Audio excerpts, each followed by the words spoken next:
여러분 안녕하십니까? 정치내비게이션의 아나운서 정승조입니다. 남재준 국정원장이 국정원 간첩 혐의 증거 조작 사건에 대해서 대국민 사과 성명을 발표했습니다. 참담과 책임 통감 등의 표현을 썼지만은 막상 어떻게 책임을 질 것인지에 대해서는 아무런 언급이 없었죠. 오히려 사과 성명의 핵심은 계속 국정원장을 하도록 기회를 달라는 게 아니었나 싶기도 합니다. 기자들의 질문도 받지 않고 일방적으로 끝내버린 어제의 대국민 사과는 하나의 요식 행위에 불과할 뿐 어떤 진정성도 느껴지지 않았는데 여러분께서는 어떻게 보셨습니까? 국민 라디오 지지하는 4가지 방법 아시나요? 다운로드하기, 별점 주기, 댓글 달기, 구독하기.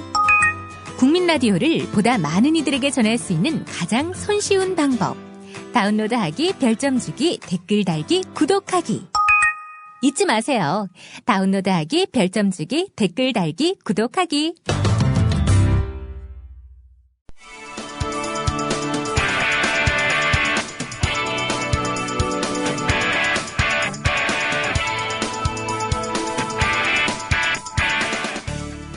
현장성과 깊이가 다른 정치 해설. 지금 여러분께서는 정치 내비게이션을 듣고 계십니다. 진행의 정승조 아나운서입니다.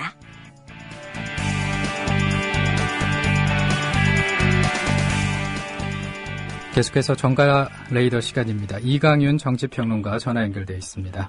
안녕하십니까? 네, 안녕하세요. 네. 오랜만에 뵙습니다. 네, 오랜만에 뵙습니다. 국정원 간첩 혐의 증거 조작 사건에 대해서 대통령과 국정원장이 사과를 했는데 네. 향후 전국 전망을 한번 해볼까요? 원래 야당이 이 문제에 대해서 강력하게 대처하기는 힘들 것이다.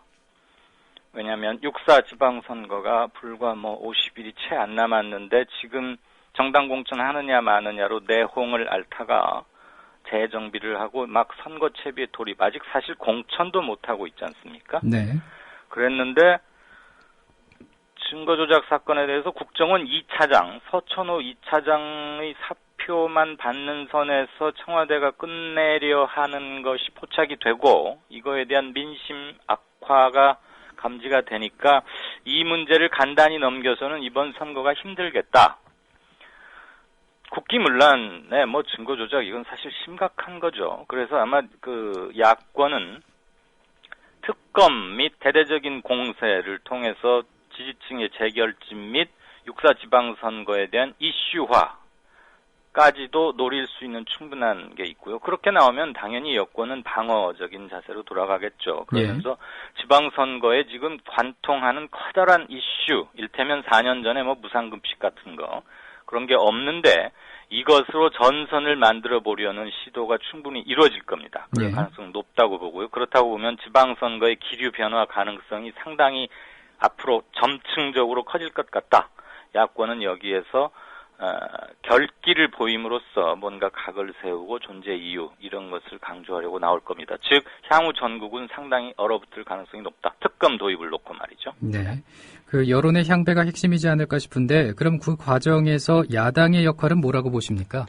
야당은 원래 사실 정치 사회 이런 쪽의 흐름을 묶어내서 그것을 제도권 안으로 흡수하면서 최종적으로는 법과 제도라는 이름으로 이렇게 바꿔가는 역할을 하는 거 아닙니까? 네. 그런데 최근 2년 현 정부 출범 전후를 통해서 야권의 변화를 보면 국기문란, 댓글 사건, 그다음에 대선 부정 시비 이런 것, 그다음에 NLL 정상회담 대화록 공개 여부에 따른 이런 과정에서 국민들이 볼 때는 정권에 대해서 매우 공격해야 함에도 불구하고 좀 지리멸렬한 대응을 보였다.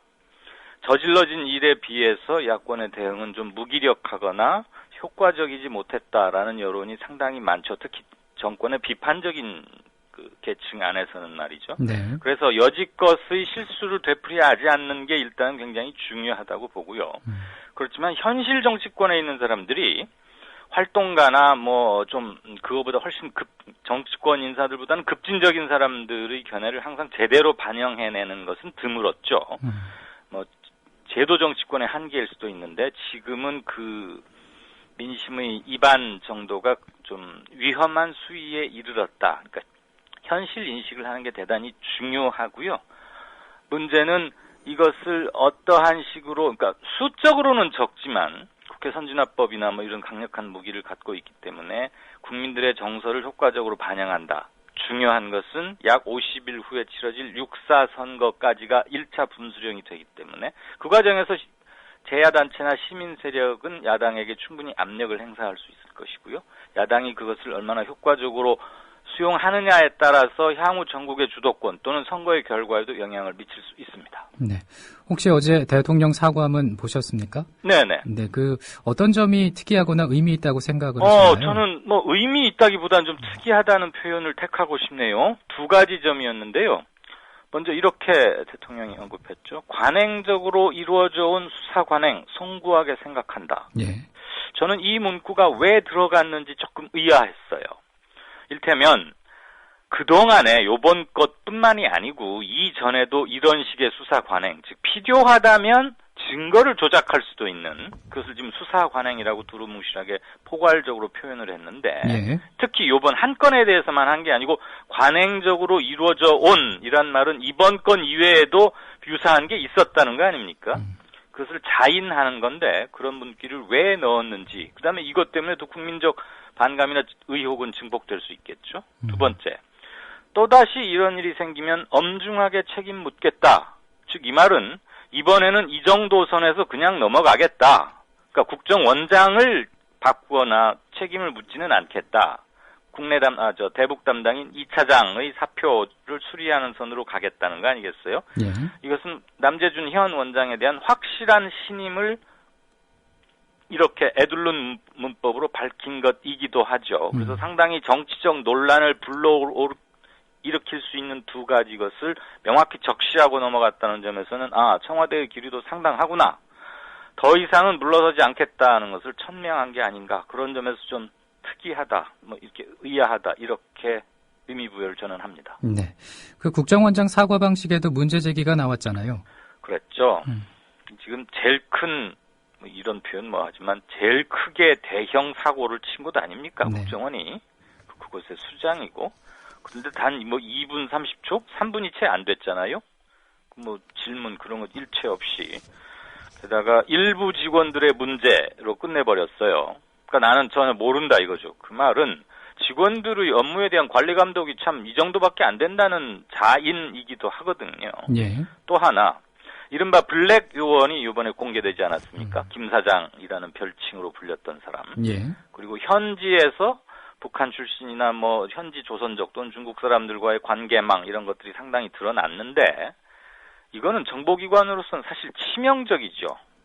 이렇게 되면 앞으로 대한민국의 국가정보원은 중국이나 대북 접경 지역에서의 활동에서 대단히 힘들어질 겁니다. 왜? 뭐 하다가 잘못되면은 다 공개해버리고 지네 나라로 불려가서 처벌도 시키는구나. 다 만천하에 공개된 거 아니겠어요? 이런 사실이. 예. 근데 그러니까 각국의 정보기관은 공히 정보라는 게 사실 암행성과 비밀성 때문에 무슨 일을 하다 보면 사고가 날 수도 있고 그런 점은 우린 일반적으로 인정할 수 있어요.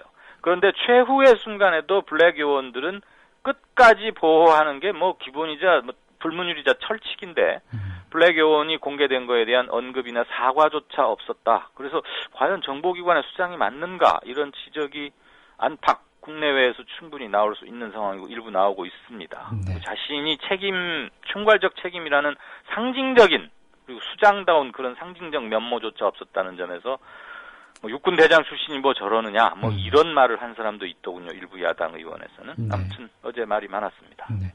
그 특검 도입에 대한 제야나 시민단체 측 움직임도 궁금해요.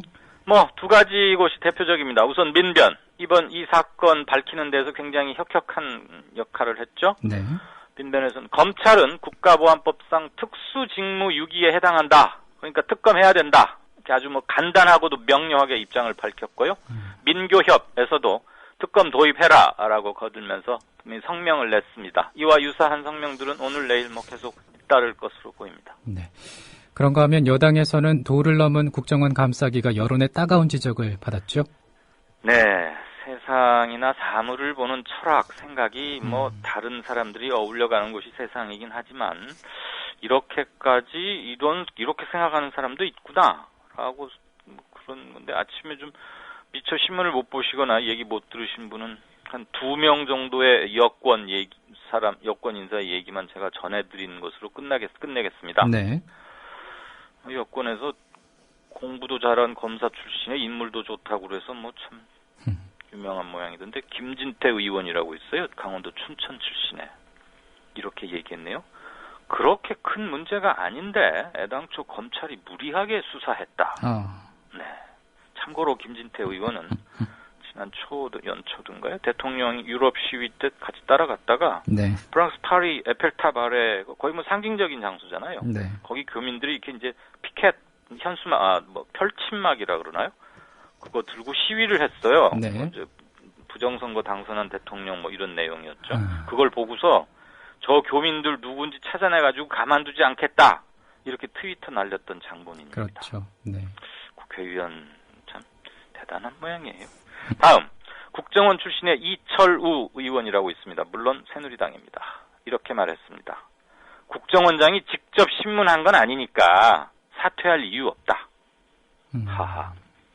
국정원장이 직접 신문까지 하는 나라도 있는 모양이죠. 그렇군요. 네, 저는 그 두 사람의 발언만 전하겠습니다. 이 건에 관해서. 아주 충격적이네요. 네. 그 대통령 사과 전후의 야권 대응도 궁금하네요. 예, 그저께 밤 사이에 강경론으로 선회한 것으로 관측이 되고 있습니다. 사실 이걸 뭐 정확히 알긴 힘든데 주변 정황을 묶어보면 국정원 서천호 2차장의 사표를 청와대가 즉각 수리했습니다. 그것을 보고 남재준 원장은 보호하고 가는구나. 그 대신 서천호 2차장 대북 담당을 희생양으로 끝내려고 하는 거 아니냐. 이런 얘기가 뭐 삽시간에 퍼지고 요즘 인터넷과 SNS 때문에 어떤 중요한 인사들의 거취나 뭐 청와대 조치 이런 것들은 전국적으로 사람들 사이에 전파되는데 불과 몇십 분이 안 걸리거든요. 네. 옛날같이 뭐 그 다음날 아침 조간신문을 봐야 여론이 형성되고 그건 아주 이제 고래적 얘기가 돼버렸는데요. 밤사이에 상당히 민심 악화되는 게 포착이 됐겠죠. 그래서 이대로 넘어가서는 또 한 번 야권이 욕을 먹을 수 있겠다. 더군다나 지금 안철수, 김한길 합쳐가지고 통합야당 이래서 뭐 지금 해보려는 분위기잖아요. 예. 그래서 남재준 국정원장 사퇴론으로 재점화를 하자. 글이 모아진 거고요. 그래서 김한길, 안철수 두 대표의 역할 분담이 이루어진 것으로 보입니다. 김한길은 특검 촉구, 안철수는 남재준 해임을 촉구하자. 실제 또 어제 하루 종일 이 두 사람이 각각 거기에 액센트를 찍어서 계속 촉구를 했고요. 예. 그다음에 나머지 뭐 진보정의당이라거나 노동당 이런 녹색당 뭐 이런 쪽하고 함께 야권 전체가 남재준 국정원장 해임 촉구 결의안 공조하자 이런 얘기도 지금 오가고 있습니다. 네. 그런데 이 검찰의 책임도 적지 않아 보이는데 네. 검찰은 어땠습니까? 사실 이번 건은 뭐 제가 뭐 저울은 아닙니다만 뭐 6대4 저는 그 정도로 검찰도 적지 않다고 봅니다.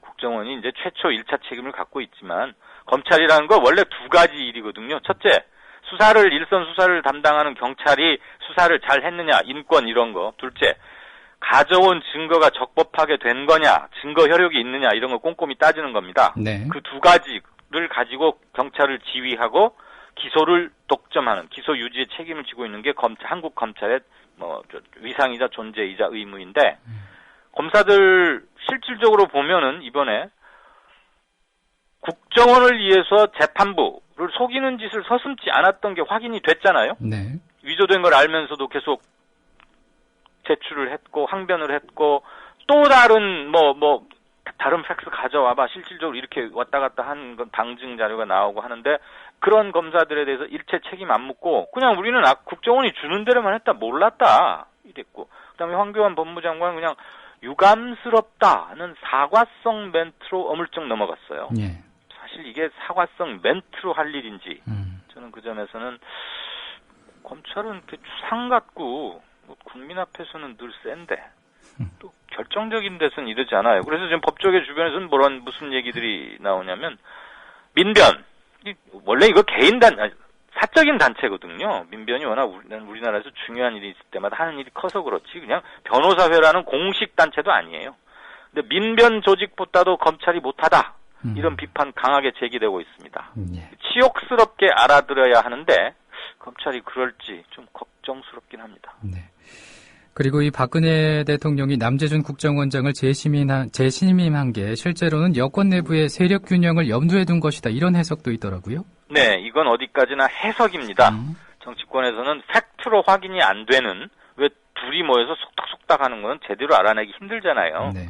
그러니까 정황 가지고 이제 해석을 많이 해서 나중에 뭐가 실체에 제일 근접한 해석이었느냐 이런 걸 따질 수밖에 없는데, 비교적 유력한 관측입니다. 왜냐하면 세력 균형이라는 게 지금 청와대의 중요한 인사가 세 사람으로 압축할 수 있겠죠. 비서실장 맡고 있는 김기춘, 왕 실장이라는 닉네임에서 보듯이 대단한 비중을 차지하고 있고요.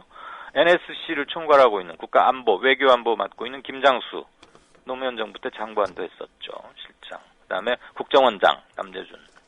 국정원은 이제 그 기구의 특성상 항상 권력의 한 축인데, 네. 이 세 사람이 지금 여권에 특히 대북, 외교, 공안 이쪽 라인에서는 이제 팽팽하게 중요한 역할을 하면서 새 기둥을 받치고 있는데, 특히 남재준 원장과 김장수 실장은 아직 둘 다 대장 출신이에요. 육군 대장, 사성.